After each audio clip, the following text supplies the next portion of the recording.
ओम ज्ञानतिमिरान्धस्य ज्ञानाञ्जनशलाकया सत्सुरोन्मिलितं येन तस्मै श्रीगुरुवे नमः। नमो विष्णुपादाय कृष्णप्रेष्ठाय भूतले श्रीमदे भक्तिवेदान्तस्वामीति नामिने नमस्ते सारस्वती देवे गौरवाणी प्रचारिणे विशेषशून्यवादी भाषातदेशतारिणे। जय श्री कृष्ण चैतन्य प्रभु नित्यानंद श्री अद्वैत गदाधर श्रीवासदि गौर भक्त वृंद। हरे कृष्णा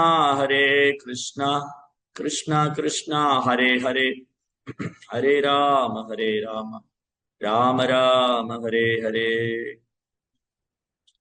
ஹரே கிருஷ்ணா. பக்தர் எல்லாருக்கும் இனிமையான மாலை வணக்கம். இன்றைய பாகவத சத்சங்க வகுப்புல கலந்துட்டு இருக்கிற எல்லா பக்தர்களுக்கும் என்னுடைய பணிவான நமஸ்காரம்.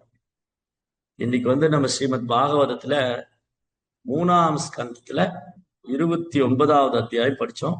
அதுல 10 மற்றும் 11 2 ஸ்லோகம். கர்ம நிர்கரம் உத்திஷ்ய பரஸ்மின் பதத் அர்ப்பணம் யஜேத்யஸ்தவ்யமிதி பரதக் பவஸ் Sathvika. When a devotee worships the Supreme Person of God and offers the results of his activities in order to free himself from the inebrities of fruitive activity, is devotion in the mode of goodness. பக்தி தொண்டு இந்த அத்தியாயத்துல கபில வாசுதேவர் தேவகுதி அம்மா கிட்ட, தன்னுடைய அன்னையான தேவகுதி மாதாட்ட கபில வாசுதேவர் தூய பக்தி தொண்டுடைய மகிமைகளை பறைசாற்றுகிறார். பக்தி தொண்டு அதனது தூய பக்தி தொண்டு. பக்தி தொண்டுனாலே தூய்மையானது தானே. அதனால தூய பக்தி தொண்டு, பியோர் டிவோஷன். டிவோஷன்னா பக்தி. அதனது பியோர் டிவோஷன், தூய பக்தி. அப்போ நம்முடைய அன்றாட வாழ்க்கையில நம்ம செய்யக்கூடிய செயல்கள் அனைத்தும் 3 குணத்தையே சார்ந்து இருக்கின்றது. நம்ம என்ன ஒரு ஆக்டிவிட்டிஸ் பண்ணாலும் டே டு டே லைஃப்ல இந்த 3 குணத்தோட இன்ஃப்ளூயன்ஸ் இருக்கு. இந்த 3 குணம் தான் நம்மளை இயக்கிட்டு இருக்கு. பகவத்கீதையில பகவான் சொல்ற, பிரகிருதே கிரியமானானி குணை கர்மாணி சர்வசக அகங்கார விமூடாத்மா கர்த்தாகமிதி மன்யதே.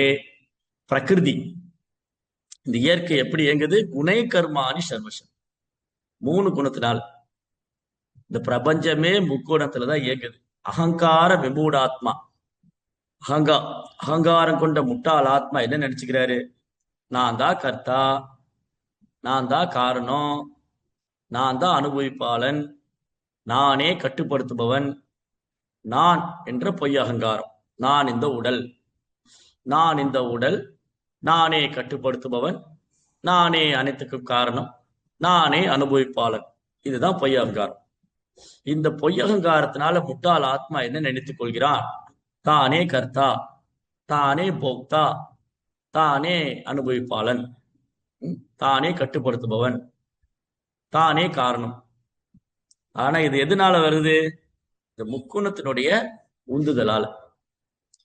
அப்போ இந்த பிரபஞ்சத்துல, இந்த பிரபஞ்சமே 3 குணத்துலதான் இயங்கிட்டு. தெய்வீகேஷா குணமயி மம மாயா துரத்யா. என்னுடைய மாயா சக்தி வெல்வதற்கு அவள் எளிதானதல்ல. மாமேவே பிரபத்தியந்தே மாயா மேதாம் தரத்திதே. யார் என்ன சரணடைகிறாங்களோ அவங்க மாயையை வெல்ல முடியும். இப்போ நம்ம படிப்படியா பக்தி தொண்டுங்கிற தளத்துக்கு வரோம். பிரபுபாதோடைய கருணையால, வைணவர்களுடைய கருணையால, ஆன்மீக குருவுடைய கருணையால நம்ம எல்லாரும் பக்தி தொண்டை பயிற்சி பண்றோம். நம்ம பயிற்சி பண்ணக்கூடிய பக்தர்கள். நம்ம தூய பக்தர் கிடையாது. மேபி இந்த சத்சங்கத்தில் இருக்கிறவங்க எல்லாம் தூய பக்தரா இருக்கலாம். நான் தூய பக்தர் கிடையாது. நான் ஒரு பயிற்சி பண்ணக்கூடிய பக்தர். I am a practising devotee. I am not a born devotee. I am not a pure devotee. I am a practising devotee. நான் பிறவியிலிருந்தே பக்தனும் கிடையாது, நான் தூய பக்தனும் கிடையாது. நான் பயிற்சி செய்து கொண்டிருக்கிறேன். I am the student of the movement of Srila Prabhupad. இந்த புரோபார் இயக்கத்துல நான் ஒரு மாணவனாக இருந்து கற்றுக்கொண்டிருக்கிறேன். புரோபார் இயக்கத்துல நான் ஒரு மாணவனாக இருந்து கொண்டு கிருஷ்ண பக்தியை கற்றுக்கொண்டிருக்கிறேன். அப்ப நம்ம எல்லாம் படித்து கொண்டிருக்க கற்றுக்கொண்டிருக்கிற பக்தர்கள், சாதகர்கள். சாதனா பக்தி. சாதனா பக்தினா என்னது? சட்ட திட்டங்களுக்கு உட்பட்ட பக்தியை பயிற்சி செய்வது. சிலர் கேள்வி கேட்பாங்க, சிலப்போ சில வகுப்புகள் என்ன கேள்வி கேட்பாங்க, பக்தி இருக்குனுங்க, எதுக்கு சட்ட திட்டம் எல்லாம் பின்பற்றணும்? பக்தி அவசியம் தானே? ஆமா, பக்தி அவசியம்தான். பக்தினா என்னது?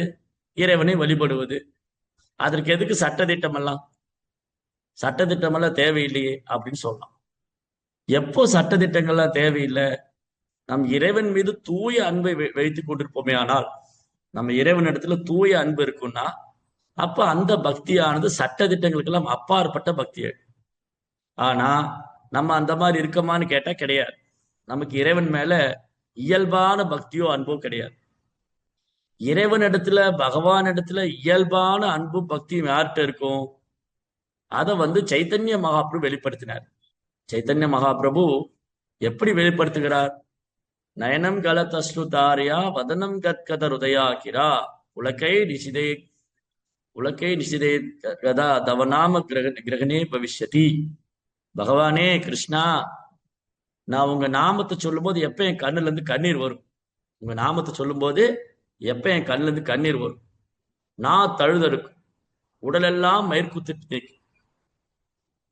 அப்போ அது பக்தியினுடைய பரவச நிலை. இப்ப பாருங்க, நமக்கு நாமம் சொல்லும் போது கண்ணுல கண்ணீரா வருது? தூக்கம் தான் வருது. தூக்கம் வர்றதுக்கு முன்னாடி கொட்டாவி வருது. அப்புறம் நாம சொல்றது நம்ம எப்படி சொல்றோம்?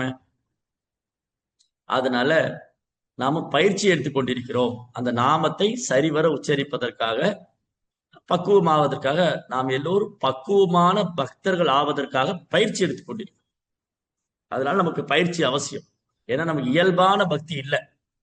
பகவானை நினைத்த மாத்திரத்துல கண்கள் இருந்து கண்ணீர் பெருக்கெடுத்து ஓடுவதோ, உடல் மயிர்குத்திட்டு நிற்பதோ, நான் தழுதழுப்பதோ, இந்த மாதிரி ஒரு அடையாளம் நம்ம கிட்ட கிடையாது. இந்த அடையாளங்கள்லாம் தூய பக்தர் இடத்துல இருக்கு. தூய பக்தர் பகவானை பற்றி கேட்டாலே தன்னை மறந்து அழுது விடுவார், சிரித்து விடுவார். சில நேரம் தரையில உருண்டு பெறல்வார். சில நேரம் தரையிலிருந்து ரோட்ல இருந்து ஓட ஆரம்பிச்சிருவார். அவர் என்ன செய்யறாருன்னு தெரியாது. அந்த பக்தியினுடைய பரவசமான நிலைகளை வெளிப்படுத்த ஆரம்பித்தார். இந்த மாதிரி அடையாளங்களை யார் வெளிப்படுத்தினாங்க? தூய பக்தர்கள். புண்டரீக வித்யாநிதி, ஸ்ரீவாஸ் தாக்கூர், ஹரிதாஸ் தாக்கூர், சைத்தன்ய மகாபிரபு, இவங்கெல்லாம் வெளிப்படுத்து. ஏன்னா அவங்க பகவானை பத்தி கேட்கும் போது தன்னை மறந்து விடுவார்கள். அதுலயே எப்படி அவங்க பகவானுடைய லீலையில அப்படி ஒன்றாகி விடுவார். கிருஷ்ணருடைய பிரிவு, பகவானின் பிரிவு தாங்காம அழுவார்கள். நாம கூட அழுகிறோம். நாம அழுகிறது கிருஷ்ணருடைய பிரிவு தாங்காம இல்ல, இந்த பௌதிக தொல்லைகளை தாங்க முடியாது. நமக்கு அழுக வருதுன்னா நம்முடைய அழுகை கிருஷ்ணரை பிரிந்ததுனால இல்ல, இந்த ஜட உடல் எடுத்துக்கிட்டதுனால உடலால வேதனை, மனதினால வேதனை, இயற்கையினால வேதனை, மற்ற ஜீவராசி நம்மளுடைய அழுக பூரா வேதனையினால வரக்கூடியது, இந்த முக்குணத்தினால வரக்கூடியது. ஆனா தூய பக்தருடைய அழுகை பகவானை பிரிந்ததுனால வரக்கூடியது. பகவானை பிரிந்து நான் எப்ப பகவானை தரிசனம் செய்ய போறேன், எனக்கு எப்ப அவருடைய அனுகிரகம் கிடைக்கும், பகவானுடைய கருணை எனக்கு கிடைக்காம போயிருமோ, அப்ப நான் உயிர் வாழ்றதுல அர்த்தம் இல்லையே அப்படின்னு சொல்லி, அதுதான் உத்தமமான பக்தி. அப்போ உத்தமமான பக்தி இங்க ரொம்ப அழகா கபில வாசுதேவர் சொல்றார். பக்தியில கூட 3 குணத்தோட தாக்கம் இருக்கத்தான் செய்யுது. நம்ம பக்தி தொண்டு பயிற்சி பண்றோம் இல்லையா, நாம் பயிற்சி பண்ணக்கூடிய பக்தர்களா இருக்கிறதுனால இந்த பக்தி செய்து பக்தி தூய்மையானது, அதுல எந்த சந்தேகம் இல்லை. பக்தி தொண்டுனாலே தூய்மையானதுதான், பக்தி தொண்டுனாலே உன்னதமானதுதான், பக்தி தொண்டுனாலே அற்புதமானதுதான், பக்தி தொண்டுனாலே பகவான் கிருஷ்ணரை கவரக்கூடியதுதான், பக்தி தொண்டுனாலே விலை மதிக்க முடியாது, மிக உயர்ந்தது, உன்னதமானது. அதுல எல்லளவும் சந்தேகம் கிடையாது. ஆனா நான் 3 குணத்துல இருக்கிறதுனால என்னுடைய பக்தியில கூட கலப்படம். அப்போ இங்க கபில வாசுதேவர் என்ன சொல்றாரு, ஓரொருத்தரும் அவரவர் வர்ணத்துக்கும் ஆசிரமத்துக்கு ஏற்றாற் போல இறைவனுக்கு சேவை செய்யலாம். அத கர்மார்ப்பணம், தன்னுடைய கர்மத்தை பகவானுக்கு அர்ப்பணம் செய்வது, கர்மத்தை யோகமாக செய்வது. 4 வர்ணங்கள், 4 ஆசிரமங்கள், பிராமணன், சத்திரியன், வைஷ்யன், சூத்ரன், பிரம்மச்சாரி, கிரகஸ்தன், வனரப்பிரஸ்தன், சன்னியாசி. இந்த 8 நிலை, 4 வர்ணம், 4 ஆசிரமம். இதுல பார்த்தோம்னு சொன்னா இந்த 4 வர்ணங்கள் கூட 3 குணத்துக்கு உட்பட்டதுதான். 4 வர்ணங்களும் கூட முக்குணத்துக்கு உட்பட்டது. பிராமணர் என்பவர் சாத்விகமான குணத்தில் அறியப்படக்கூடியவராக இருக்கின்றார். சத்திரியர் என்பவர் ரஜோ குணத்தினால் அறியப்படக்கூடியவராக இருக்கிறார். ஒரு வைசியர் வியாபாரி என்பவர் ரஜோகுணம் தமோ குணம் கலந்த கலவையினால் அறியப்படக்கூடியவராக இருக்கிறார். ஒரு சூத்திரர் தமோ குணத்தினால் அறியப்படக்கூடியவராக இருக்கிறார். சரி, இப்ப இந்த வர்ணாசிரம சிஸ்டம் எதுக்கு? இந்த வர்ணாசிரம முறை எதுக்காக, யாரால் படைக்கப்பட்டது, எதற்காக படைக்கப்பட்டது? வர்ணாசிரம தர்மம் பகவானாலே தோற்றுவிக்கப்பட்டது. இது நம்ம எல்லாரும் படிச்சிருக்கோம் பகவத்கீதையில. சதுர்வர்ணம் மயா சிஸ்டம் குண கர்ம விபாகசக.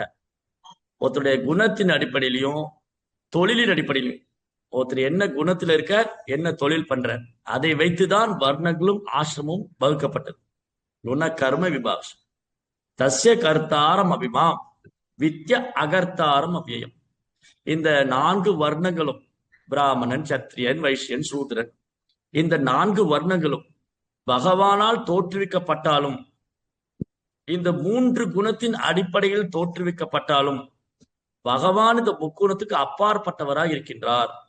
பகவான் கிருஷ்ணர் இந்த முக்குணத்துக்கு அப்பாற்பட்டவராக இருக்கிறார். அதனாலதான் அவர் நிர்குணா.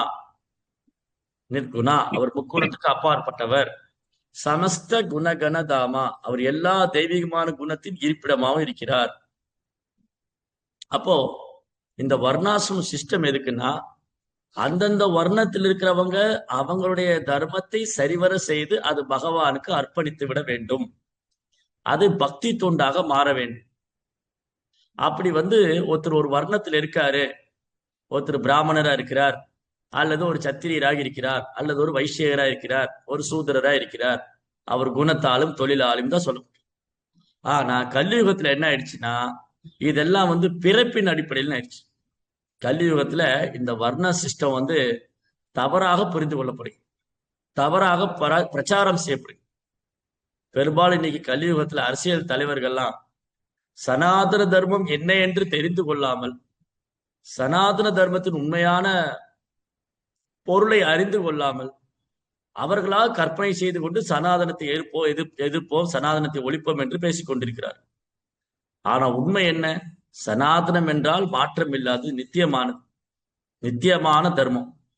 சனாதன தர்மம் நித்தியமானது. ஏன் சனாதன தர்மம் நித்தியமானது? தர்மம் என்றால் என்ன? தர்மம் து சாக்ஷாத் பகவத் பிரணீதம். பகவான் எதை நிர்ணயிக்கின்றாரோ, பகவான் எதை தீர்மானிக்கின்றாரோ அதுவே தர்மம். அந்த தர்மம் து சாக்ஷாத் பகவத் பிரணீதம். அந்த தர்மங்கிறது பகவானால் ஏற்படுத்தக்கூடியது. அப்ப பகவான் சனாதனா, பகவான் நித்தியமானவர். அவருடைய ஆன்மீக உலகம் சனாதன தாமம், ஆன்மீக உலகம் நித்தியமானது. உயிர்வாளிகள் நாம ஜீவாத்மா சனாதனா, நித்தியமானவங்க.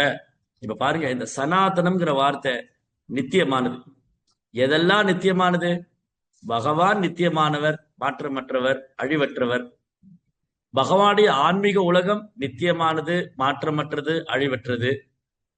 ஜீவாத்மா நாம, இந்த உடல்ல இருக்கிற ஜீவாத்மா நாம சனாதனா, நித்தியமானவங்க, மாற்றமற்றவங்க, அழிவற்றவங்க. மமைவாம்சோ ஜீவலோகே ஜீவபூத சனாதனா. உயிர்வாளிகளாகி நாம நித்தியமானவங்க, மாற்றமற்றவங்க, அழிவற்றவங்க. அப்புறம் இப்போ என்ன விஷயம் முக்கியமா கவனிக்கணும்? இப்போ பகவான் நித்தியமானவர், அவற்றிலிருந்து தோன்றிய ஜீவாத்மா நாமளும் நித்தியமானவங்க. பகவானுடைய ஆன்மீக உலகம் நித்தியமானது. பகவானுக்கும் எனக்கும் உள்ள உறவு சனாதனம், நித்தியமானது. அதான் சனாதன தர்மம். பகவானுக்கும் எனக்குள்ள உறவு. பகவான் எஜமானன், நான் சேவகன். இதுதான் ஆண்டான் அடிமை உறவு. அப்போ ஜீவனுடைய சொரூபம் ஜீவேரே சொருபகோய் கிருஷ்ணேரே நித்யதாஸ். சைத்தன்ய மகாபிரபு சொல்றார், ஜீவாத்மாவின் சொரூபம் பகவானுக்கு சேவை செய்யும். அப்போ சனாதன தர்மம் என்பது நமக்கும் இறைவனுக்குள்ள அன்பு பரிமாற்றம். சரி, அப்போ ஒரு வர்ணத்திலையும் ஒரு ஆசிரமத்திலையும் இருக்கிறவங்க அவங்கவங்க குணத்துக்கு ஏற்றாற் போல பகவானுக்கு சேவை செய்யலாம். அதன் மூலமாக தன்னுடைய இருப்பை அவர்கள் தூய்மை செய்து கொள்ளலாம், அவர்களது பிறப்பை தூய்மை செய்து கொள்ளலாம். அப்போ இந்த வர்ணம்ங்கிற சிஸ்டம், இந்த வர்ணம்ங்கிற முறை எதற்காக ஏற்படுத்தப்பட்டது அப்படின்னா, இறைவனை வழிபட்டு அவருடைய திருநாட்டை அடைவதற்காக, அவரவர் குணத்துக்கு ஏற்றாற் போல இறைவனை சரடைவதற்காக. இதுதான் பாகவதம் பறைசாற்றுகின்றது. அத பொம்பிர் துஜஸ்ரேஷ்டா வர்ணாசிரம விபாகஷ சானுஷ்டிதஸ்ய தர்மஸ்ய சம்சித்திர் ஹரிதோஷனம். நம்ம எந்த வர்ணத்துல இருந்தாலும், எந்த ஆசிரமத்துல இருந்தாலும், இப்ப இங்க நிறைய கிரகஸ்தர்கள் இருக்காங்க, இல்லற வாழ்க்கைக்கூடிய பக்தர்கள் இங்க நிறைய பேர் இருக்காங்க. அப்ப இல்லறத்தில் இருந்து கொண்டு நான் பகவானை எப்படி திருப்தி செய்வது? சிலர் பிராமணர்களா இருக்கலாம். அப்ப பிராமண கலாச்சாரத்தை பின்பற்றி நான் எவ்வாறு பகவானை திருப்தி செய்வது? சிலர் வியாபாரம் செய்து கொண்டு இருக்கலாம், வியாபாரம் செய்யக்கூடியவரா இருக்கலாம். அந்த வியாபாரத்தின் மூலமா நான் எப்படி இறைவனை திருப்திப்படுத்துவது? அப்போ அவரவர் குணத்துக்கும் தொழிலுக்கும் ஏற்றாற் போல இறைவனை சரணடைவது. வர்ணாசிரம தர்ம ஆச்சாரிய புருஷேர பரப்புமான் விஷ்ணூர் ஆராததே நன்ன தந்தோஷக்காரன். விஷ்ணு புராணம் என்ன சொல்லியிருக்கு? வர்ணாசிரம கொள்கையின் நோக்கமே பகவானை திருப்திப்படுத்துவதை தவிர வேற நோக்கம் அல்ல. அப்போ பாகவதம் மீண்டும் பறைசாற்றுகின்றது, யார் ஒருத்தர் தன் உத்தியோக கடமையை ஒழுங்கா செய்யறாரு, ஆனா விஷ்ணுவை திருப்திப்படுத்தவில்லை. உத்தியோக கடமையை ஒழுங்கா பண்றாரு. இப்போ ஒரு குடும்பஸ்தர், இப்ப இங்க நிறைய குடும்பஸ்தர்கள் இருக்காங்க. அவங்க நல்ல கணவரா இருக்காரு, மனைவிக்கு தேவையானதெல்லாம் வாங்கி கொடுக்குறாரு, மனைவியை நல்லா கவனிச்சுக்கிறாரு. அதே மாதிரி மனைவியானவள் நல்ல பதிவரதையா இருந்து கணவனுக்கு சேவை பண்றாங்க, பெற்றோர்கள் பிள்ளைகளை பராமரிக்கிறாங்க. இதெல்லாம் நல்ல விஷயம்தான். ஆனா பகவான் கிருஷ்ணரை விட்டுட்டோம் அப்படின்னு சொன்னா இது வெறும் கால விரயமாய். தர்மஸ்வனுஷ்டிதா பும்ச விஸ்வக்ஷேன கதாசுயா நோத்பாதையை எதிரெதி ஸ்ரமையை வகி கேவலம். சிம்பிளி வேஸ்ட் ஆஃப் டைம், வெறுமனே கால விரயம். நம்ம செய்யக்கூடிய செயல், நம்ம உத்தியோக கடமையானது பகவான் கிருஷ்ணரை நோக்கி செலுத்தப்படவில்லை, பகவான் கிருஷ்ணருக்காக செய்யப்படவில்லை என்றால் அது வெறும் கால விரயமாய், சிம்பிளி வேஸ்ட் ஆஃப் டைம். அப்போ ஒருத்தர் நல்ல பிராமணரா இருக்கலாம், தப்பு ஒண்ணும் இல்லை, நல்ல விஷயம்தான். அவர் வேத மந்திரங்கள்லாம் படிச்சிருக்காரு, அப்புறம் உயர்ந்த குலத்துல பிறந்திருக்காரு, ஆச்சார அனுஷ்டானங்களை பின்பற்றாரு, யாகங்கள் செய்யறாரு, பூஜைகள் பண்ற, எல்லாம் பண்றாரு. ஆனா பகவானை விட்டுட்டாரு, கிருஷ்ணரை விட்டுட்டு அல்லது பகவானை மறந்துட்டு தன்னுடைய உத்தியோக கடமையை ரொம்ப நேர்த்தியா பண்றாரு. நல்ல விஷயம்தான். ஆனா என்ன பிரயோஜனம்? அவர் பகவானை நோக்கி செய்யப்படவில்லையே, பகவானு திருப்திக்காக செய்யலையே. அப்போ அதெல்லாம் காலவரை பயன். மேபி அது கர்ம காண்டமாக எடுத்துக்கொண்டு அதனுடைய பலனை அவர் அனுபவிக்கலாம். இப்போ ஒருத்தர் தன்னுடைய உத்தியோக கடமையை நல்லா பண்ணார். ஒருத்தர் பிராமணரா பிறந்து அந்த பிராமணனுக்கான கடமையை ஒழுங்கா செஞ்சாரு, ஆனா பகவானை வழிபடல. அப்ப என்ன ஆகும்? அந்த பிராமணத்துவத்தை பின்பற்றியதற்கான புண்ணிய கர்மம் அவர் கிடைக்குமே தவிர அவருக்கு தூய பக்தி கிடைக்காது. ஏன்னா அவர் பகவானுக்காக செய்யலை. அதே மாதிரி ஒரு ஒரு மன்னரோ அல்லது ஒரு வியாபாரியோ அல்லது சூதரனோ அவங்க செயலை விஷ்ணுவை நோக்கி திருப்பல, விஷ்ணுவுக்காக செய்யல, பகவானுக்காக செய்யலைன்னு சொன்னா அது என்ன ஆயிடும்? அந்த கர்ம பந்தத்தில் மாற்றிக்கொள்வார்னு பகவத்கீதையில பகவான் சொல்றார். யஜ்ஞாதாத் கர்மனோ அந்நியத்ர லோகோயம் கர்ம பந்தனா ததக்தம் கர்ம கௌந்தேயா முக்த சங்க சமாச்சாரம். விஷ்ணுவுடைய திருப்திக்காக யார் செயலாற்றுகின்றார்களோ அவர்களுக்கு செயல் வினையே கிடையாது. அதே சமயம் தன் புலன் திருப்திக்காக யார் செயலாற்றுகின்றாரோ அவர் அதோடைய வினையில மாட்டிக்கிறார். அப்போ இந்த பிராமணர், சத்திரியர், வைசியர் என்னவா இருந்தாலும் அந்த கர்மத்தை நாம் விஷ்ணுவுக்காக அர்ப்பணம் செய்ய வேண்டும். கர்ம அர்ப்பணம், கர்ம தியாகம் அது விஷ்ணுவுக்காக செய்யணும். அல்லது தூய பக்தி தொண்டில் செயலாற்று, அது பக்தியில முடியணும். நம்ம எந்த ஒரு செயல் செய்தாலும் அது பகவான் கிட்ட வந்து முடியணும். அதோட எண்டு அதுதான். அல்டிமேட் கோல் வந்து கிருஷ்ணரை திருப்திப்படுத்துறது தான். ஆனா கிருஷ்ணரை திருப்திப்படுத்துறதை விட்டுட்டு வேற ஏதேனும் உள்நோக்கம் இருந்தா அது பக்தி ஆகாது, அது தூய பக்தி ஆகாது. அதுதான் இங்க பகவான் சொல்ல வர. கபில வாசுதேவர் தேவகுதி அம்மாட்ட என்ன சொல்றாரு, இந்த மாதிரி இப்படி எல்லாம் பண்ணலாம். ஒருத்தர் வந்து when a devotee worship the supreme person of Godhead or offer the result of these activities in order to free himself from the inabilities of fruitive activities is divorced in the mode of goodness. எப்போ ஒருத்தருடைய பக்தி சாத்விகமான குணத்தில் இருக்கும், எப்போ ஒருத்தருடைய பக்தி ரஜோ குணத்தில் இருக்கும், எப்போ ஒருத்தருடைய பக்தி தமோ குணத்தில் இருக்கும், அப்போ நாம செய்யக்கூடிய பக்தி வந்து தூய பக்திங்கிற தளத்துல இல்லாத வரைக்கும், நம்முடைய பக்தி சேவை வந்து பியோர் டிவோஷன் அப்படிங்கிற தளத்துல இல்லாத வரைக்கும், அந்த தளத்துக்கு வராத வரைக்கும் அது 3 குணத்துலதான் இருக்கு. இப்ப நம்ம எல்லாம் அப்படிதான் பண்ணிட்டு இருக்கோம். நம்முடைய சேவை வந்து பக்தி சேவை 3 குணத்துல இருக்கு.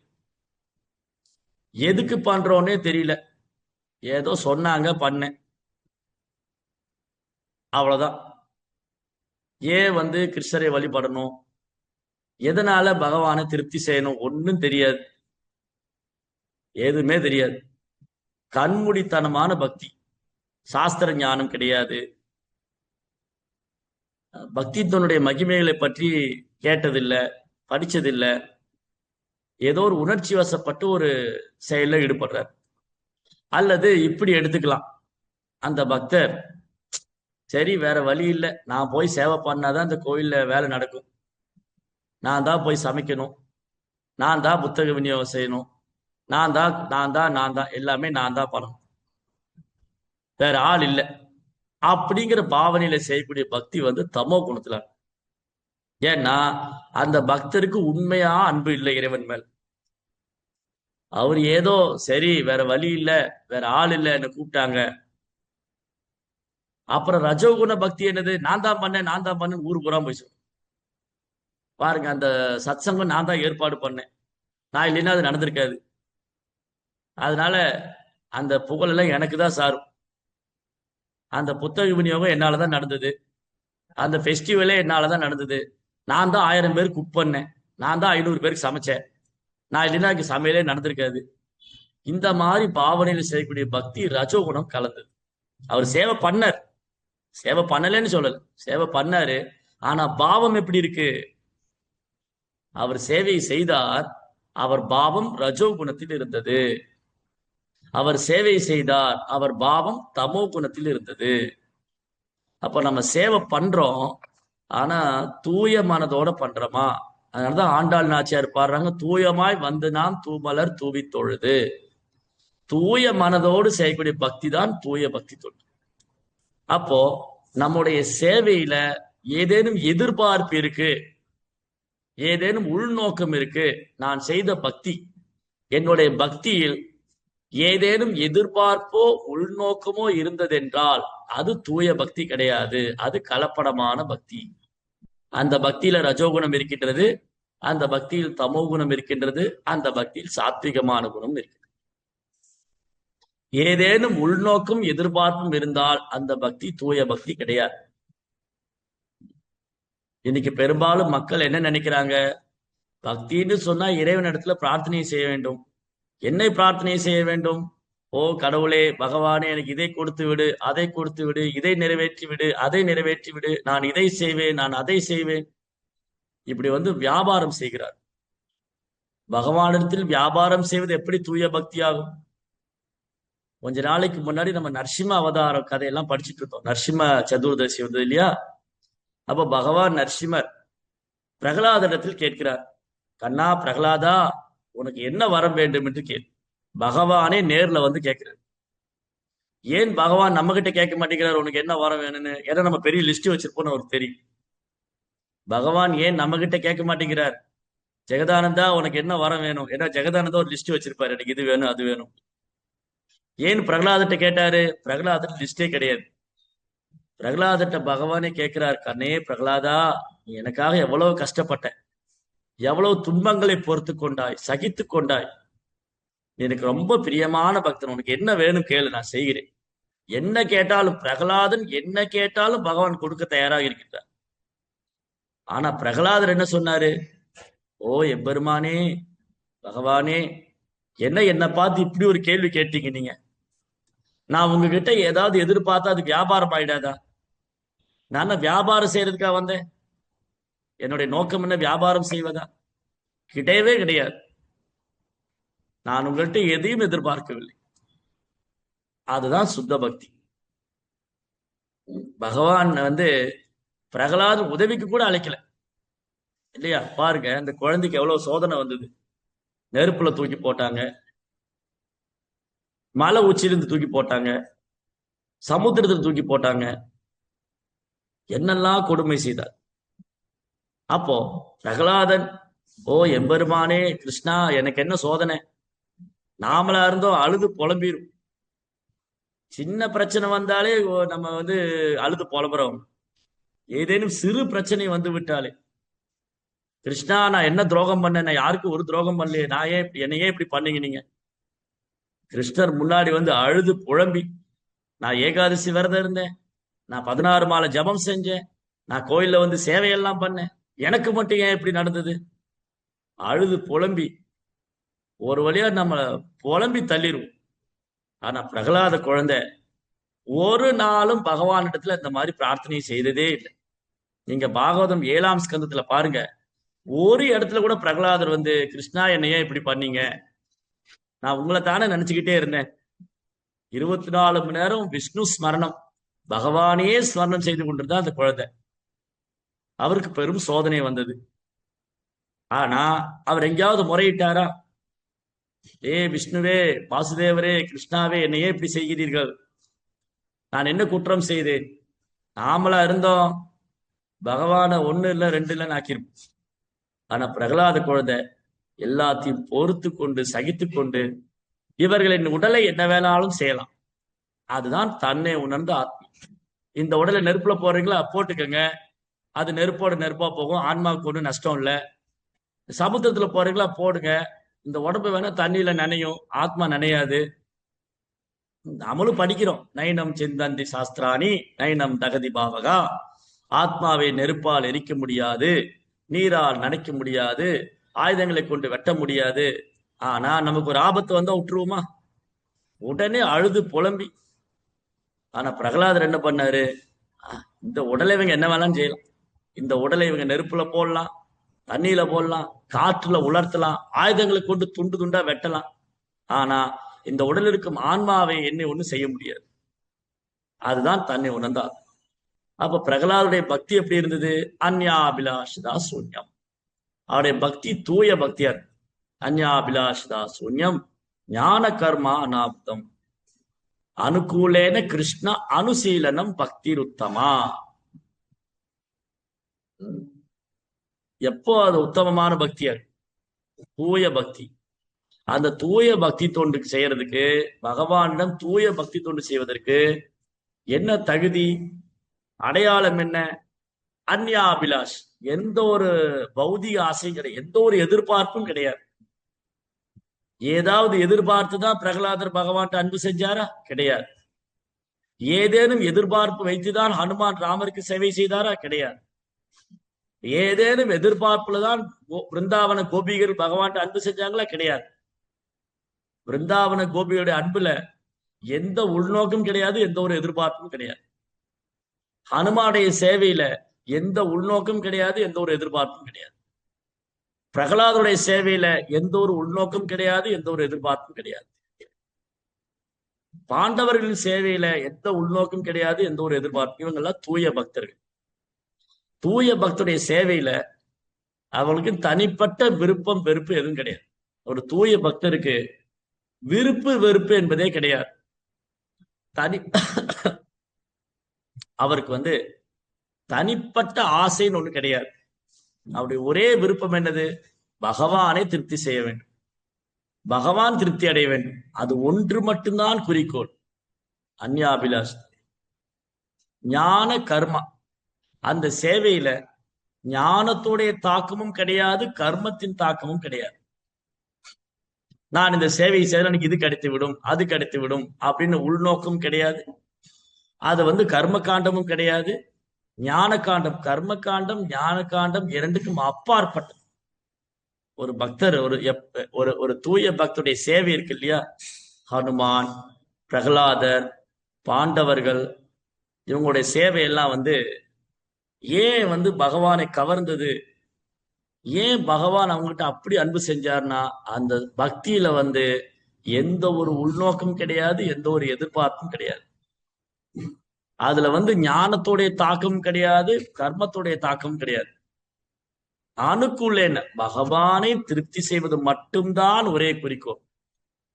அணுக்குள்ளேன கிருஷ்ண அனுசீலனம், ஆச்சாரியருடைய வழிகாட்டுதல்ல செய்யக்கூடிய பக்தி உத்தமமான பக்தி, பியோர் டிவோஷன். அப்போ நமது சேவை எப்பொழுது பகவானை கவரும்னு சொன்னா, அது தூய பக்தியாக மாறும்போது, தூய பக்தியாக மாறும். எப்போ ஒருத்தருடைய பக்தி தூய பக்தியா மாறும், எப்போ ஒருத்தர் செய்யக்கூடிய பக்தி சேவை தூய பக்தின்னு சொல்லலாம், அதை ரொம்ப அழகாக பகவத்கீதையில பகவான் சொல்ற, மாமியச்சோ அபியபிச்சாரேன பக்தி யோகேன சேவையே சகுணான் சமதீதைதான் பிரம்ம பூயாய கல்பது. அபியபிச்சாரேன பக்தி, யாருடைய பக்தியில கலப்படமே இல்லையோ, கலப்படமான பக்தி. அது என்னங்க பக்தியில கலப்படம்? பக்தியில கலப்படம் இருக்கே. என்ன பக்தியில கலப்படம்? நான் தான் பண்ணேன், என்னாலதான் நடந்தது, நான் இல்லைன்னா நடக்காது, இது கலப்படம். அப்புறம் உண்மையான அன்பு கிடையாது, ஏதோ செய்ய வேண்டும் என்று சொன்னார்கள், செய்தேன், அவ்வளவுதான், அவ்வளவுதான். அப்போ அந்த பக்தியில எதிர்பார்ப்பு இருக்கிறது, பலனை அனுபவிக்க வேண்டும், நான் செய்த பக்தியின் பலனை அனுபவிக்க வேண்டும். இதெல்லாம் கலப்படமான பக்தி, இது தூய பக்தி கிடையாது.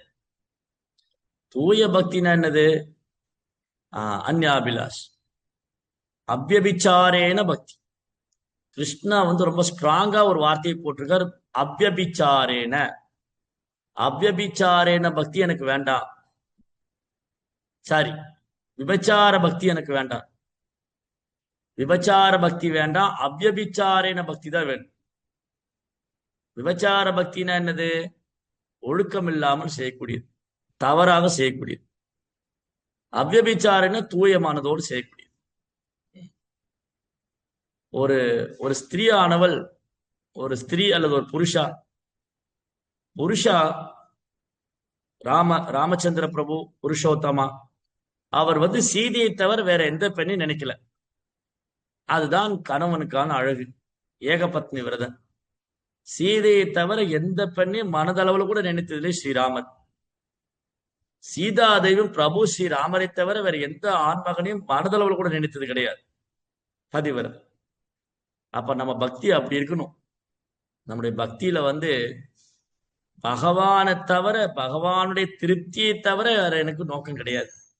அதுதான் அவ்யபிச்சாரேன பக்தி. மாமியச்சோ அவ்யபிச்சாரேன பக்தி யோகேன சேவை சகுணா சமதீதைதான் பிரம்ம பூயாய கல்பதே. எப்போ அந்த தூய பக்திங்கிற தளத்துக்கு வருவோம்? எப்ப நம்ம பக்தியில 3 குணத்தையும் கடந்து செய்யறோமோ, அட்லீஸ்ட் குறைந்தபட்சம் சாத்விகமான குணத்திலேயாவது இருக்கு. ரஜோகுணம் தமகுணம் கூடவே கூடாது, அட்லீஸ்ட் குறைந்தபட்சம் நம்ம சாத்விகமான குணத்திலேயாவது இருக்கு. அந்த சாத்விகமான குணத்திலிருந்து பக்தி செய்யும் போது படிப்படியா சுத்த சாத்விக நிலைக்கு, பியோர் டிவோஷன், பியோர் சாத்விக். அந்த pure sattvic beyond the 4 varna and ashram. சுத்த சாத்விங்கிறது இந்த வர்ணாசிரமத்துக்கு அப்பாற்பட்டது.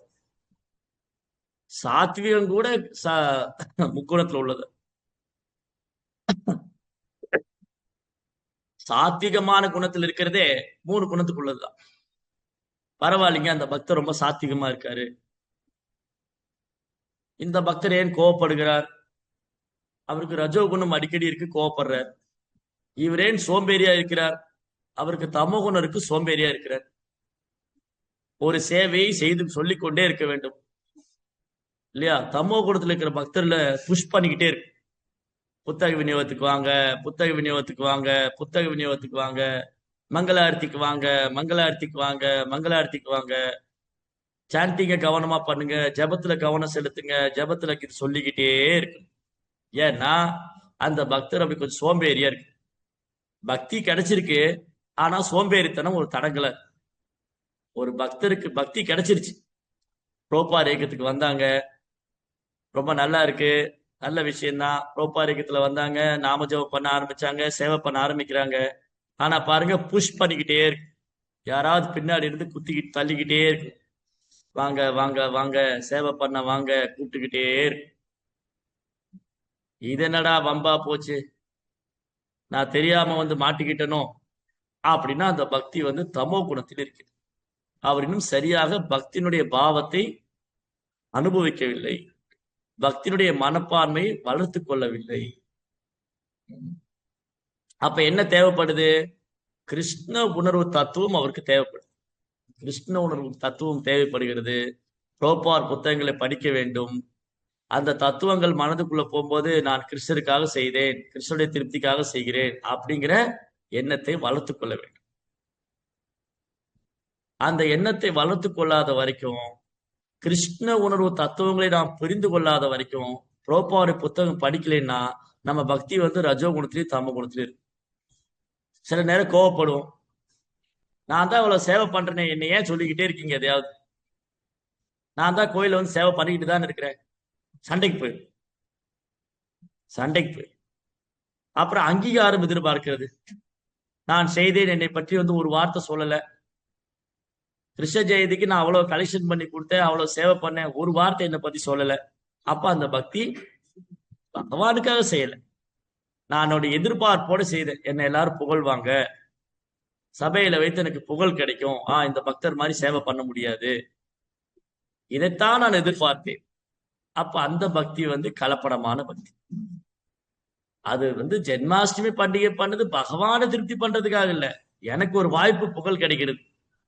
இந்த பக்தர் நல்ல சேவை பண்ணாரு, எவ்வளவு பேருக்கு சமைச்சாருப்பா, அவரை மாதிரி சமைக்கவே முடியாது. அப்போ ஒரு உள்ளுக்குள்ள ஒரு சந்தோஷம். அந்த சந்தோஷத்தை நாம் அனுபவித்தோமே ஆனால் அந்த பக்தி வந்து தூய பக்தி இல்லை. அது 1000 பேருக்கு பகவானுக்காக செய்யல. இந்த 1000 பேருக்கு பகவானுடைய பிரசாதத்தை கொடுத்து நான் செஞ்ச பாக்கியம், அது நான் ஒரு கருவியா இருந்து பண்ணேன். யாருக்கோ யாரோ அந்த பாக்கியம் எல்லாம் கிடைச்சிருக்கும், பகவானுடைய கருணையால எனக்கு கிடைச்சது. பகவான் என்னை கருவியாக பயன்படுத்தி கொண்டார். பக்தருடைய வைஷ்ணவுடைய கருணையால, பிரபுபாடைய கருணையால நானும் ஒரு கருவியாக இருந்து என்னுடைய ஆன்மீக முன்னேற்றத்திற்காக, நான் தூய்மை அடைவதற்காக அந்த சேவையை செய்தேன். அவ்வளவுதான். நான் வெறும் கருவி மட்டும்தான், நான் வெறும் கருவி மட்டும்தான். அந்த பக்தி, அந்த பக்தியில உள்நோக்கம் கிடையாது, எதிர்பார்ப்பும் கிடையாது. ஏதேனும் எதிர்பார்த்தா ஹனுமான் சீதையை கண்டுபிடிக்க போனார்? கிடையவே கிடையாது. நான் சீதாதேவி இருக்கிற இடத்த பார்த்துட்டு வந்தா ராமர் எனக்கு சன்மானம் கொடுப்பாரு, என்னுடைய புகழ் 3 உலகம் பரவிடும். ஹனுமான் மாதிரி ஒரு வானரமே கிடையாது, ஹனுமான் மாதிரி ஒரு பக்தர் கிடையாது, அதுக்காக வேண்டி செஞ்சார்? கிடையவே கிடையாது. நான் சீதை இருக்கும் இடத்தை பார்த்து வர்றது பகவான் எனக்கு கொடுத்த சேவை. இந்த சேவை மூலமா எவ்வாறு நான் ராமரை திருப்தி செய்வது, இது ஒன்றுதான் அனுமானுடைய குறிக்கோளா இருக்கு.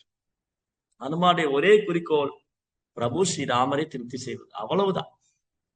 அதே போலதான் நம்முடைய ஆன்மீக வாழ்க்கையில் நாம் செய்யக்கூடிய பக்தி சேவையானது ஹரி குரு வைஷ்ணவர், வைணவர்களையும் குருமார்களையும் பிரபுபாதரையும் பகவானை திருப்தி செய்யும். அது ஒன்று மட்டும்தான் நோக்கமா இருக்கு. வேற ஏதாவது நோக்கம் இருந்துச்சு, அந்த பக்தி ரஜோகுணம் தமோ குணம் கலந்து. நம்ம செய்யக்கூடிய சேவையில ஏதேனும் ஒரு எதிர்பார்ப்பு இருந்தது, ஏதேனும் ஒரு உள்நோக்கம் இருந்ததுன்னு சொன்னா அது தூய பக்தி கிடையாது, அந்த பக்தி கலங்கமான. ஆனாலும் பாகவதம் என்ன சொல்லியிருக்கு அப்படின்னா, சரி பரவாயில்ல, நீங்க பக்தி பாதைக்கு வந்துட்டீங்கல்ல, ரொம்ப கவனமா செய்யுங்க. அகாம சர்வகாமோவா மோக்ஷகாம உதாரதி தீவிரேன பக்தி யோகேன யஜேதம் புருஷம் பரம். ஒருத்தர் சொல்றாரு, பிரபு எனக்குன்னு ஆசை எல்லாம் ஒண்ணும் கிடையாது, எனக்கு எந்த ஆசையும் கிடையாது. ஓகே, நல்ல விஷயம்தான், வெரி குட், பரவாயில்லையே. இந்த பக்தருக்கு வந்து ஆசையே இல்லைங்கிறாரு, நல்ல விஷயம். அவரும் பகவானுக்கு சேவை பண்றார், வெரி குட், நல்ல விஷயம். அகாமா சர்வ காமா, ஒருத்தர் எல்லாத்துக்கும் ஆசைப்படுறார், எனக்கு பேர் கிடைக்கணும், புகழ் கிடைக்கணும், பதவி கிடைக்கணும். சர்வ காமா, எல்லாத்துக்கும் ஆசைப்படுறாரு. சரி பரவாயில்ல, இவர் எல்லாத்துக்கும் ஆசைப்படுறாரா, பரவாயில்ல, அப்படி பக்தி பண்ணட்டும். அகாம சர்வ காமம். இவர் எல்லா இவர் எல்லாத்துக்கும் ஆசைப்படுறாரு. சரி பரவாயில்ல, பக்தி தொண்டு பண்றாரு இல்லையா, சரி பண்ணட்டும். உள்நோக்கு இருக்கு, அந்த சேவையில உள்நோக்கம் இருக்கு, எனக்கு எல்லாமே அடையணும். இப்ப நாம கூட அப்படித்தானே, எனக்கு பக்தி பண்ணிட்டு இருக்கிறதுனால எனக்கு என்ன வரக்கூடாது, எனக்கு பிரச்சனை வரக்கூடாது, துன்பங்கள் வரக்கூடாது, எனக்கு சந்தோஷமா இருக்கணும், நான் விரும்புறதெல்லாம் நடக்கணும். இந்த மாதிரி நிறைய நம்முடைய சேவையில நம்ம நம்ம பக்தி செய்யும் போது அதுல ஏதேனும் ஒரு உள்நோக்கம் இருக்கலாம். அது சுத்த பக்தி இல்ல, அது எல்லா விதமான ஆசைகளையும் பூர்த்தி பண்ணும். எனக்கு ஒண்ணு இல்ல பிரபு, என் பசங்க நல்லா இருந்தா போதும். சில பெற்றோர் வந்து சொல்லுவாங்க, பிரபு நான் பகவான் இதை ஒண்ணுதான் பிரார்த்தனை பண்றேன், எப்படியாவது என் பசங்க நல்லபடியா பக்தி பண்ணணும். அப்ப அந்த பக்தியில பசங்களுக்காக பண்ற பிரார்த்தனை இருக்கு. பகவானே, பிரபு நான் வந்து பௌதிகமா கேட்கல பிரபு, என் பசங்களுக்காக தானே கேட்டேன். நல்ல விஷயம்தான், ஆனா அந்த பக்தியில கலப்படமாயிடுத்து. ஏன் நான் என் பிள்ளைகளை பற்றி கவலை கொள்ள வேண்டும்? என் பிள்ளைகள் இறைவனின் குழந்தைகள். நான் வந்து அவங்களை கிருஷ்ண பக்தியில கொண்டு வர்றதுக்கு முயற்சி பண்றேன். இனி பகவான் அவங்கள பாத்துக்குவார். அதனால என் பிள்ளைகளோட எதிர்காலத்துக்காக கூட நான் பிரார்த்தனை செய்ய வேண்டிய அவசியம் இல்லை, அது பகவான் பாத்துக்குவார். இதுதான் சரணாகதி. சரணாகதின்னு என்னது? ஓ பகவானே, என் பையன் 10ஆம் வகுப்பு பரீட்சை எழுதுறான், அவன் ஃபெயிலா இருக்கக்கூடாது, அவன் நல்ல மார்க் வாங்கணும். மார்க் போடுறதெல்லாம் கிருஷ்ணருடைய வேலையா? ஆன்மீக குருட்ட வந்து பிரார்த்தனை பண்றது, ஓ குருதேவா என் பையனை ஆசீர்வாதம் பண்ணுங்க, அவனுக்கு வெளிநாட்டுல வேலை கிடைக்கணும், அவன் நல்ல இடத்துல வேலைக்கு போகணும், நல்லா சம்பாதிக்கணும். இதுவா குருவோடைய வேலை? அப்போ நம்ம பக்தியில என்ன இருக்கு? கலப்படம். ஏன் இந்த கலப்படம்? நான் இன்னும் வந்து சரணாகதி பண்ணல. எல்லாம் பகவான் பார்த்துக்குவாருங்க, நாங்க பக்தி பண்றோம், எல்லாம் பகவான் அனுகிரகம் என்ன நடக்குமோ அது நடக்கும். நான் எதையும் பகவான்கிட்ட வியாபாரம் பண்ண விரும்பல, அதுதான் சுத்த பக்தி. சரி பரவாயில்ல, இருந்தாலும் நமக்கு அந்த அளவுக்கு சுத்த பக்தி இல்லை. அப்ப சில பக்தர் என்ன பண்றாங்க, பகவான்கிட்ட வந்து பிரார்த்தனை பண்றாங்க, என் பொண்ணுக்கு நல்ல இடத்துல கல்யாணம் ஆகணும், என் பையனுக்கு வேலை கிடைக்கணும், நான் எப்படியாவது ஒரு இடம் வாங்கி வீடு கட்டி அதுல ஒரு பூஜை மண்டபம் வைக்கணும், எல்லாம் ஆசை இருக்கு, பல விதமான ஆசைகள் இருக்கு. அப்ப இந்த பக்தி வந்து சர்வகாமா, எல்லாத்துக்கும் ஆசைப்படும். சிலருக்கு என்ன ஆகும், என்னங்க இந்த ஜட உலகம், பேசாம கிருஷ்ணாட்ட திரும்ப போயிடும், முக்தி அடைந்து விட வேண்டும், பிறப்பிறப்பே வேண்டாங்க, இந்த ஜட உலகத்துல வந்து பிறக்கவே கூடாது, போதும் போதுன்னு ஆயிடுச்சு. அதனால நான் எப்படியாவது பக்தி செய்து இறைவனை அடைந்து பகவான்கிட்ட போயிடும், மோட்சகாமி, அவருக்கு முக்தி அடையணும்னு ஆசை. அப்ப பாருங்க, ஆசையே இல்லாதவங்களும் பக்தி பாதைக்கு வரலாம், பலவிதமான ஆசை இருக்கிறவங்களும் பக்தி செய்யலாம், முக்தி அடைய விரும்புறவங்களும் பக்தி பண்ணலாம். காம சர்வகாமம் மோட்சகாம் தீவிரேட பக்தி யோகேன, அவங்க ரொம்ப உறுதியா பக்தி தொண்ட பயிற்சி பண்ணா அவங்க தூய்மை அடைவாங்க. எஜேதம் புருஷம் பரம், அவங்க பகவானை அடைவாங்க. அதனால பக்தி தொண்டுனாலே தூய்மை செய்யக்கூடியதுதான். நீங்க துருவ மகாராஜ் எடுத்துக்கங்களேன், துருவ மகாராஜுக்கு என்ன ஆரம்பத்துல தூய பக்தியா இருந்தது? துருவ மகாராஜுக்கு ஒரு எதிர்பார்ப்பு இருந்தது. என்ன எதிர்பார்ப்பு? நான் எங்க அப்பாவுடைய பதவி இல்ல, அந்த அப்பாவுடைய அப்பாவுடைய அப்பாவுடைய பதவிக்கு போகணும், பிரம்மதேவனை காட்டிலும் உயர்ந்த பதவி அடையணும். பாருங்க, 5 வயசு குழந்தைக்கு என்ன பெரிய ஆசைன்னா, என்ன எங்க அப்பாவுடைய பதவி, என் கொள்ளு தாத்தாவோட ஒரு பெரிய பதவி, பிரம்மாவோட உயர்ந்த பதவி அடையணும். பிரம்மாவுடைய பையன் வந்து சுயம்பு மனு. சுயம்பு மனுடைய பையன் 2 பேர், உத்தான பாதா பிரியவர்தா. பிரம்மா கிருஷ்ணா, கிருஷ்ணாட்டு இருந்து பிரம்மா, பிரம்மாட்டு இருந்து சுயம்பு மனு, சுயம்பு மனுட்டு இருந்து உத்தான பாதா பிரியவர்தா. இந்த உத்தான பாதாவுடைய பையன் தான் துருவன், 5 வயது குழந்தை. இந்த துருவனை ஒரு தடவை அவங்க சித்தி வந்து இன்சல்ட் பண்ணிட்டாங்க, அவமானப்படுத்திட்டாங்க, அவனை பிடிச்சி தரையில தள்ளி விட்டாங்க. அப்பா மடியில உட்கார போனதும் அந்த குழந்தைய தரையில தள்ளி விட்டு ரொம்ப கடுமையான வார்த்தையால பேசிட்டாங்க. அடே துருவா, உனக்கு உன் தந்தையின் மடியில உட்கார்றதுக்கு அருகதை கிடையாது, ஏன்னா நீ ஏன் கர்ப்பத்துல வரல, நீ ஏன் வயிற்றுல பிறக்கல, அதனால இந்த உங்க அப்பாவுடைய அரியாசனத்துல உட்கார்ந்து கனவு காணாது. அந்த குழந்தையோட இதயத்துல ஆழமாக பதிந்து விட்டது. பாருங்க, இந்த குழந்தைகளுக்கு வந்து ஏதோ ஒரு விஷயம் நடந்து சின்ன வயசுல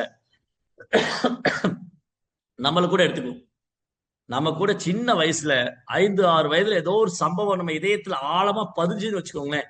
அது லைஃப் லாங் மறக்க மாட்டோம். எனக்கு 5 வயசு இருக்கும் இப்படி நடந்தது, நான் எதிர்பார்க்கவே இல்லை அப்படின்னு இன்னும் கூட அதை நினைச்சுக்கிட்டு இருக்கோம். ஏன்னா அந்த அந்த வயதுல வந்து ஆழமாக பதிந்து விடும். அப்ப என் சித்தி என்னை கொடுமைப்படுத்திட்டாங்கிற எண்ணம் துருவன் மனதில் ஆழமாக பதிந்து விட்டு, அப்ப துருவர் என்ன பண்ணாரு, என்ன எங்க அப்பாவுடைய பதவி, என் தாத்தாவுடைய பதவி விட உயர்ந்த பதவி நான் அடையணும்னு ஆசைப்பட்டேன். அதனால அவர் கடவுளை தேடி போனார். எதுக்காக கடவுளை தேடினாரு? தூய பக்தி வண்டியை தேடினார் இல்ல, அவர் எப்படியாவது உயர்ந்த பதவி அடைந்து விட வேண்டும். ஆனா அந்த பக்தியில கலப்படம் இருந்தது, அவருடைய பக்தியில உள்நோக்கம் இருந்தது, எதிர்பார்ப்பு இருந்தது. அது எப்படி அப்படி டிரான்ஸ்ஃபார்ம் ஆச்சு, எப்படி மாறுச்சுன்னா, அவருடைய வாழ்க்கையில நாரதர் என்ற ஒரு தூய பக்தர் வந்து, துருவனுக்கு வந்து வைராக்கியம். துருவா அப்படின்னா டிட்டர்மினேஷன், வைராக்கியம். கடவுளை பார்த்தே ஆக வேண்டும், கடவுளிடம் பேசியே ஆக வேண்டும், அவர்கிட்ட கேள்வி கேட்டே ஆகணும் அப்படிங்கிற வைராக்கியம். அந்த வைராக்கியம், துருவனுடைய வைராக்கியம், அவருடைய முயற்சியை பார்த்து பகவான் என்ன பண்ணார், தன்னுடைய தூய பக்தர் அமைச்சார், நாரதர். பாருங்க, இந்த பக்தியோடைய மகிமை என்னன்னு சொன்னா, ஒரு தூய பக்த, அதாவது பகவான் எல்லோரு இதயத்திலையும் பரமாத்மா இருக்க, பகவான் எல்லோரு இதயத்திலையும் பரமாத்மா இருக்க. அப்போ ஒரு பக்தன் பகவானை அடைய வேண்டும் என்று முயற்சி செய்யும் பொழுது பகவான் என்ன பண்றாரு, ஒரு தூய பக்தர் அமைச்சு வைக்கிறார். இந்த தூய பக்தர் என்ன பண்றாரு, பகவான்கிட்ட அழைச்சிட்டு போகக்கூடிய சேவை ஏற்றுக்கிறார். பகவான் தான் தூய பக்தர் அமைச்சாரு, தூய பக்தர் என்ன பண்ணாரு, பகவான்கிட்ட அழைச்சு. அப்போ ஒரு தூய பக்தர் நம்ம வாழ்க்கையில வந்தா என்னாவோ, நம்முடைய கலப்படமான பக்தி தூய பக்தியா மாற ஆரம்பிக்கும். என்னைக்கு வந்து நம்ம ஆன்மீக குருவை ஏற்றுக்கொண்டு ஆன்மீக குருடைய வழிகாட்டுதல பக்தி தொண்டு செய்யறோமோ, அப்ப கொஞ்சம் கொஞ்சமா நம்ம பக்தி என்ன ஆயிடும், கலப்படமான பக்தியிலிருந்து சுத்த பக்தி. ஆன்மீகுடைய கட்டளை குருமுக பத்மவாக்கியா சித்தத்தை கொரியாய்க்கா ஆர்னா கொரிகம நாஷா. ஆன்மீகுடைய கட்டளையை வந்து நாம சிறமேற்கொண்டு செய்து வருவோமே, ஆனால் அந்த பக்தி என்னாகும், சுத்த பக்தியா மாறும். குரு பக்தி இருந்தா, நமக்கு குரு மேல பக்தி இருந்தா கிருஷ்ணர் மேல உள்ள பக்தியும் சுத்த பக்தி ஆயிடும். அப்ப துருவனுக்கு முதல்ல எதிர்பார்ப்பு இருந்தது, தன் கொள்ளு தாத்தாவோட உயர்ந்த பதவி அடையணும்னு.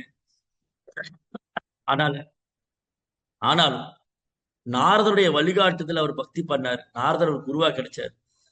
தூய பக்தருடைய கருணையால துருவனின் இதயம் சுத்தமா அவர் பக்தி தொண்டு பயிற்சி பண்ணி, அவர் அந்த தூய பக்தி தொண்டு, தூய பக்தர் நம்முடைய வாழ்க்கையில ஒரு தூய பக்தருடைய வருகை, அவருடைய வழிகாட்டுதல தூய பக்தி தொண்டு பண்ணும்போது என்னாகும், ஸ்லோலி நம்முடைய டிவோஷன் பியூர் டிவோஷனா மாறும், தூய பக்தியா மாறும். நம்ம பக்தி பண்ணிக்கிட்டு தான் இருக்கோம், ஆனா ஆன்மீகருடைய வழிகாட்டுதல பக்தி செய்யும் போது அது அப்படியே தூய பக்தியா மாறும். சோ துருவனுக்கு பகவான் மேல பக்தி இருந்தது, ஆனா அந்த பக்தியில ஒரு உள்நோக்கம் இருந்தது, எதிர்பார்ப்பு இருந்தது. நாரதுடைய அனுகிரகத்தினால துருவர் பக்தி செய்ய ஆரம்பிச்ச உடனே அந்த எண்ணங்கள்லாம் மாறி அவர் தூய பக்தர். இப்போ பகவான் துருவர் முன்னாடி வந்து கேள்வி கேட்கிறார், துருவா உனக்கு என்ன வேணும்? இப்ப துருவன் என்ன சொன்னாரு, எனக்கு ஒண்ணும் வேண்டாம்.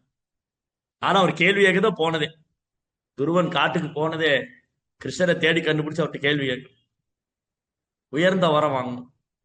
இப்ப பகவான் கேட்கிறாரு, துருவா உனக்கு என்ன வர வேணும்? எனக்கு ஒண்ணு வேணாம், நான் வியாபாரம் பண்ண வரல, நான் இவ்வளவு நாள் கண்ணாடி துண்டுக்கு ஆசைப்பட்டேன், எங்கேயாவது கண்ணாடி துண்டு கிடைக்குமா, கண்ணாடி துண்டு கிடைக்குமா, கண்ணாடி துண்டு கிடைக்குமா. ஆனா எனக்கு இப்ப வைரக்கல்லே கிடைச்சு. வைரக்கல்ல கையில வச்சுக்கிறோம், கண்ணாடி துண்டுக்கு ஆசைப்படுவாங்களா? ஆசைப்படவே. அந்த மாதிரிதான் தூய பக்திங்கிற தளத்துக்கு நம்ம உயர்ந்து வரும் பொழுது இந்த அல்ப விஷயங்களை நம்மளை விட்டு விலகிடும். பௌதிக எதிர்பார்ப்புகள், பௌதிக தேவைகள், இதெல்லாம் சூன்யமாகும். அப்போ நம்ம ஆன்மீக குருவுடைய வழிகாட்டுதல்ல பக்தி தொண்டு செய்யும் போது படிப்படியா நம்ம என்ன பண்ணணும், சாத்வீகமான குணத்திலிருந்து செய்யணும். அதுக்கப்புறம் அதையும் கடந்து சுத்த சாத்வீகமான குணத்துக்கு வரும். நம்ம பக்தி சுத்த சாத்வீகமான தளத்துக்கு. அதனால நம்ம பகவான்கிட்ட இதைத்தான் பிரார்த்தனை செய்ய வேண்டும், பகவானே எனக்கு தூய பக்தி தொண்டு கொடுங்க. ஏன்னா தூய பக்தி தொண்டுங்கிறது அவ்வளவு சாதாரணமா கிருஷ்ணர் ஒருத்தர் கொடுத்துட மாட்டார். ஏன் தூய பக்தி தொண்டை கிருஷ்ணர் சாதாரண ஒருத்தர் கொடுத்துட மாட்டாரு? ஏன்னா அந்த தூய பக்தி தொண்டு பகவானே கவரக்கூடியது, பகவானே வசீகரிக்கக்கூடியது.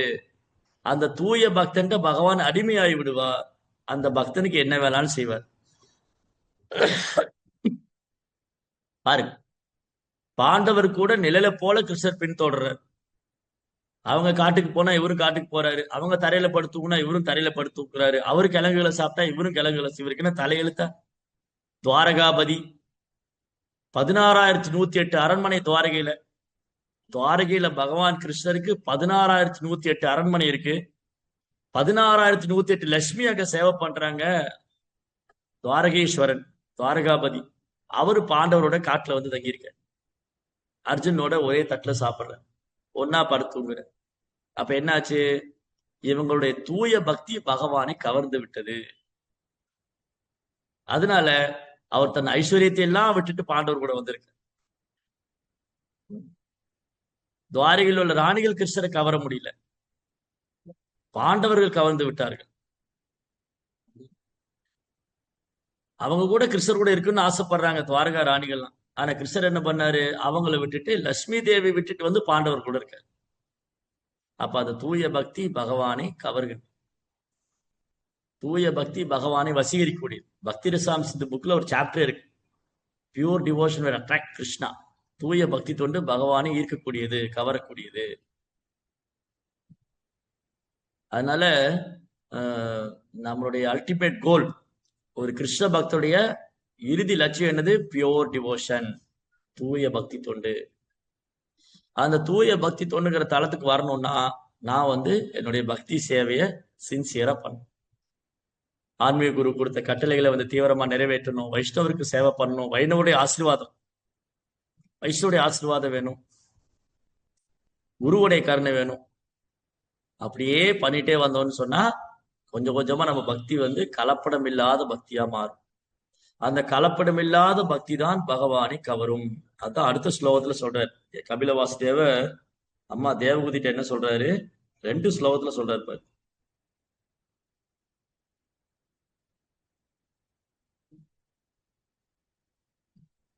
மத்குணஸ்ருதி மாத்ரேன மயி சர்வ குஹாஷயே மனோகதிரவிச்சின்ன யதா கங்காபசோ அம்புதோ லக்ஷணம் பக்தி யோகஸ்ய நிர்குணஸ்ய ஹி உதாஹிருதம் அஹைதுகி அவ்யவஹித ஜபக்தி புருஷோத்தமே. எவ்வளவு அழகான ஸ்லோகம். The manifestation of unadulterated devotional service is exhibited when one's mind is at once attracted to hearing the transcendental names and qualities of the Supreme Personality of Godhead. எப்போ ஒருத்தருக்கு பகவானுடைய நாம ரூப குணாதிசயங்களை கேட்பதில் ஈர்ப்பு, சுவை அதிகரிக்குதோ அப்பதான் அந்த அன்அடல்டர்டு டிவோஷன் சொல்றாரு. அப்ப அது வெளிப்படும். அன்அடல்டர்டு டிவோஷன், அந்த தூய பக்தி வெளிப்படாது. Who is residing in everyone's heart, just as the water of the Ganges flow naturally down towards the ocean. எப்படி கங்கா ஜலம், கங்கா நதி சமுத்திரத்துல போய் கலக்கிறத யாராலும் தடுத்து நிறுத்த முடியாது. நீங்க பாருங்க, கங்கை அப்படியே ஆக்கர்ஷிச்சு அப்படியே ஆர்ப்பரிச்சு வரும். அணையெல்லாம் போட்டு தடுத்து அணையெல்லாம் உடைச்சுக்கிட்டு வரும். இன்னைக்கு நீங்க போனீங்கன்னா அலகானந்தா, பாகீரதி, பத்ரிநாத், கங்கோத்ரி இங்கெல்லாம் போனா கங்கையில நம்ம இறங்கவே முடியாது. கங்கையில இறங்கணும் நேரா சமுத்திரத்துக்கு தான் போவோம். எங்க போவோன்னே தெரியாது, அப்படி வேகமாக போகும். எங்க போகுது? கங்கை சமுத்திரத்தை நோக்கி வேகமா போகுது. தடுத்து நிறுத்த முடியுமா? நிறுத்தவே முடியாது. ஒரு யானையை கொண்டு போய் கங்கையில போட்டாலும் பந்து மாதிரி உருண்டு ஓடிடும். அந்த கங்கா நதியானது இயல்பாக இயற்கையாக அந்த வேகம் கடல்ல போய் கலக்கிற மாதிரி அது யாரும் தடுத்து நிறுத்த முடியாது. கங்கை கடல்ல போய் கலக்கிறத யாராலும் தடுத்து நிறுத்த முடியாது. அந்த மாதிரி ஒரு பக்தருடைய சேவையை யாராலும் தடுத்து நிறுத்த முடியாது. uninterrupted by any material condition flow towards the Supreme Lord. எந்த ஒரு பௌதிக குணத்தினாலோ எந்த ஒரு பௌதிக தாக்கத்தினாலோ அந்த பக்தனுடைய பக்தியை தடை செய்ய முடியாது. அதுதான் தூய பக்தி. ஒரு தூய பக்தருக்கு எதுவுமே தடை செய்ய முடியாது. பிரகலாதனை எதுவுமே தடை செய்ய முடியல. அவங்க அம்மா வச்சு பேசி பார்க்கிறாரு. இந்த அம்மாவுடைய அன்புல மயங்கி இந்த குழந்தை பக்தியை விட்டுருவானா? அதுவும் நடக்கல. சரி, ஏதாவது டார்ச்சர் பண்ணி பார்க்கலாம் அப்படியே விட்டுருவானா? அதுவும் நடக்கல. எதுவுமே பிரகலாதுடைய பக்திக்கு தடை செய்ய முடியும். அம்மா சென்டிமெண்ட் பின்ன டார்ச்சர் பண்ணது, எந்த ஒரு தடங்களும் பிரகலாதுடைய பக்திக்கு தடை செய்ய முடியும். ஏன்னா அந்த பக்தி இயல்பா கங்கையை கடல்ல போற மாதிரி பகவான் இருக்கு. அந்த மாதிரிதான் தூய பக்தி. அப்ப அந்த நிலைக்கு நம்ம வரணும்னு சொன்னா எப்பவுமே நித்தியம் பாகவத சேவையா, புத்தக பாகவதத்தை படிக்க வேண்டும், பக்தர் பாகவத்துக்கு சேவை பண்ணணும். புத்தக பாகவதத்தை பக்தர் பாகவத்திலிருந்து கேட்கணும், புத்தக பாகவத்தை படிக்கணும், பக்தர் பாகவத்துக்கு சேவை பண்ணணும். அப்பதான் அது சாத்தியம். அதனால எவ்வளவுக்கு நம்ம பக்தியில உற்சாகமா இருக்கிறோம், நாளுக்கு நாள் உற்சாகமா இருக்கணும், உறுதியா இருக்கணும், பக்தியில சுவையை வளர்த்துக்கணும். இதெல்லாம் பண்ணணும்னா நம்ம சத் சங்கத்துல வந்துகிட்டே இருக்கும். சத் சங்கத்துல பக்தர் சங்கத்துல சேவை பண்ணிக்கிட்டே இருந்தோம்னா படிப்படியா அந்த பக்தி என்னாகும்? தூய பக்தியா மாறும். பாகவதம் படிக்க படி கேட்க கேட்க விஷயாபி நிவர்த்தந்தே நிராகாரஸ்ய தேகினா ரசோபயம் ரசோபியஸ்ய பரம் திருஷ்டுவா நிவர்த்ததே. உயர்ந்த சுவையை நாம் அனுபவித்து பழகி விட்டோமேனால் தாழ்ந்த எண்ணெய் சுவைகளுக்கு மனசு போகாதுன்னு பகவான் சொல்ற. அப்போ கிருஷ்ணரையும் குருவையும் திருப்திப்படுத்த வேண்டும் என்ற ஒரு நோக்கம் மட்டும் நாம் வளர்த்து கொள்ளவே. ஆனால் மற்ற எதுவும் மற்ற எந்த நிலையும் நம்மளை தடுத்து நிறுத்த முடியாது பக்தியில. ஹரே கிருஷ்ணா. நரேந்திரா ஸ்ரீமத் பாகவதம் கி ஜெய், ஸ்ரீல பிரபுபாத் கி ஜெய்.